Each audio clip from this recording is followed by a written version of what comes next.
ارشاد بھٹی صاحب چند اہم باتوں کی بہت ہی واضح طور پر انہوں نے وضاحت اور تردید بھی کر دی۔ نیشنل سیکورٹی کمیٹی کے اعلامیے میں سازش کا لفظ ہی نہیں ہے، یہ کہنا ہے D G S P R کا۔ پھر انہوں نے کہا کہ فوجی اڈوں کا کسی سطح پر مطالبہ نہیں کیا گیا، اور جو ملاقات ہوئی تھی سابق وزیراعظم سے وزیراعظم ہاؤس میں، اس سے متعلق بھی D G S P R نے واضح طور پر کہہ دیا کہ اسٹیبلشمنٹ کی طرف سے نہ ہی کوئی آپشن دیا گیا، نہ ہی کوئی آپشن سامنے رکھا گیا تھا۔ ارشاد بھٹی صاحب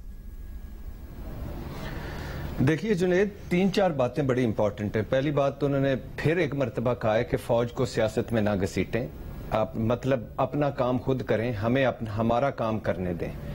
اور دوسرا جو کردار کشی کی جو مہم چل رہی ہے، کل جو چلا رہے تھے یا جو زبان استعمال کر رہے تھے اپوزیشن جو آج حکومت میں ہے، اور آج جو پی ٹی آئی کے سارے جلسوں میں جو کچھ ہو رہا ہے، وہ ایک قابل مذمت ہے اور اس پر سوچنا چاہیے کہ ان کی تو ٹاپ لیڈرشپ کر رہی تھی اور وہ ڈائریکٹ نام لے رہے تھے۔ یہاں بھی بہت سارے چیزیں ہو رہی ہیں اور جو ٹرینڈ چلائے جا رہے ہیں، جو کردار کشی ہو رہی ہے، یہ قابل مذمت ہے۔ تیسری چیز وہ لفظ نیوٹرل والا، وہ بھی بڑا ایک عجیب و غریب لفظ ہے، اس پہ بھی وہ قابل مذمت ہے۔ چوتھی چیز یہ جو اڈے تو ڈیفینیٹلی ظاہر ہے، ایک سوال ہوا تھا وزیر اعظم سے، میرا نہیں خیال کہ اڈے یہ نہیں کسی نے کہا ہو کہ اڈے مانگے گئے تھے۔ وزیر اعظم صاحب کہتے ان سے سوال ہوا، انہوں نے کہا ایبسلیوٹلی ناٹ، اور فوج بھی کہہ رہی ہے کہ ایبسلیوٹلی ناٹ۔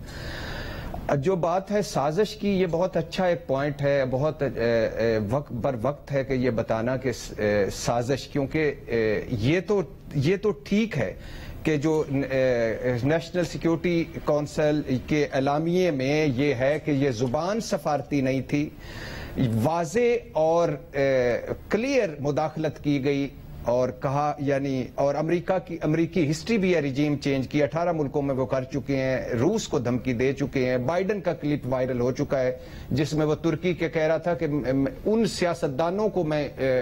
فنڈنگ کریں گے اور ان کے ذریعے ہم ڈیموکریٹک طریقے سے ہٹائیں گے۔ امریکہ خوش بھی نہیں تھا عمران خان سے، یہ بھی ٹھیک ہے، بائیڈن نے فون کال تک نہیں کیے، فیٹ ایف میں ہم چلے گئے سارے پوائنٹس مان کر بھی، اور جو خط بھی آیا اور طریقے عدم اعتماد سے پہلے آیا جس میں 9 مرتبہ ذکر تھا طریقے عدم اعتماد کا، اور عمران خان کے خلاف طریقے عدم اعتماد کامیاب ہو جاتی ہے تو کیا ہوتا ہے، ناکام ہوتی ہے تو کیا ہوتا ہے، اور ہم تب اس تعلقات کا سوچیں گے جب عمران طریقے عدم اعتماد کے بعد دیکھیں گے۔ اچھا، اور یہ ساری چیزیں تو ہے، انٹرفیئرنس تو ہے، اس میں تو کوئی شک نہیں نا، امریکہ کی انٹرفیئرنس ہے، اور امریکہ خوش بھی نہیں تھا، اور یہ بھی ایک طے شدہ بات ہے۔ اور یہ جو ایک مس ہم کرتے ہیں نا کہ عمران خان تو ٹرمپ سے مل کے آیا تھا تو وہ تو خیر ورلڈ کپ جیت کے آیا تھا تو میرے بڑے اچھے تعلق، عمران خان کی ایک سب سے بڑی جو یہ ان کی گستاخی وہ یہی بائیڈن انتظامیہ کو لگی کہ وہ ٹرمپ کے زیادہ قریب تھے، ان کے بارے میں بڑے ریمارکس اور اچھے اور کھڑے کر دیے، یہ تو بالکل اس کے الٹ تھے، لہٰذا انہوں نے وہ تو۔ لیکن اب یہ لفظ اس وقت لمبی ہو جائے گی، اس وقت موقع نہ ہو، آپ کے پاس بھی وقت نہ ہو، ہمارے پاس بھی، لیکن ڈونلڈ ٹرمپ سے تو اور بھی کئی ممالک کے رہنما قریب تھے، ان سے تو مل رہے ہیں جو بائیڈن۔ ہاں جی نہیں، ہمارا بالکل ایک ڈیفرنٹ چلا گیا اس میں بات پھر وہی لمبی ہوگی۔ 5-6 پوائنٹس ہیں جس کی وجہ سے جو بائیڈن ہمیں لفٹ نہیں کروا رہے، وہ 5-6 پوائنٹس ایک ڈیفرنٹ ہے، لیکن لفظ سازش نہیں ہے۔ میں پہلے دن سے کہہ رہا ہوں کہ میری اپوزیشن غدار نہیں ہے، جب تک ثبوت نہ آئے کوئی بندہ غدار نہیں اس ملک میں۔ نمبر 2، لفظ سازش نہیں ہے، لیکن یہ کہہ دینا کہ امریکہ عمران خان سے خوش تھا اور امریکہ نہیں چاہتا تھا کہ عمران خان تبدیل ہو، یہ بھی نہیں کیا جا سکتا۔ اور کیا یہ لیٹر نہیں آیا؟ یہ بھی آیا۔ اور کیا یہ مداخلت نہیں ہوئی؟ اور کیا اس کی ہمیں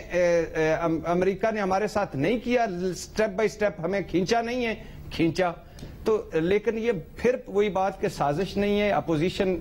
جب تک ثبوت نہیں آتے کوئی انوالو نہیں ہے۔ اور میں پھر ایک مرتبہ کہوں گا، اس کا عدالتی کمیشن اگر بنایا جائے تو بنانا چاہیے۔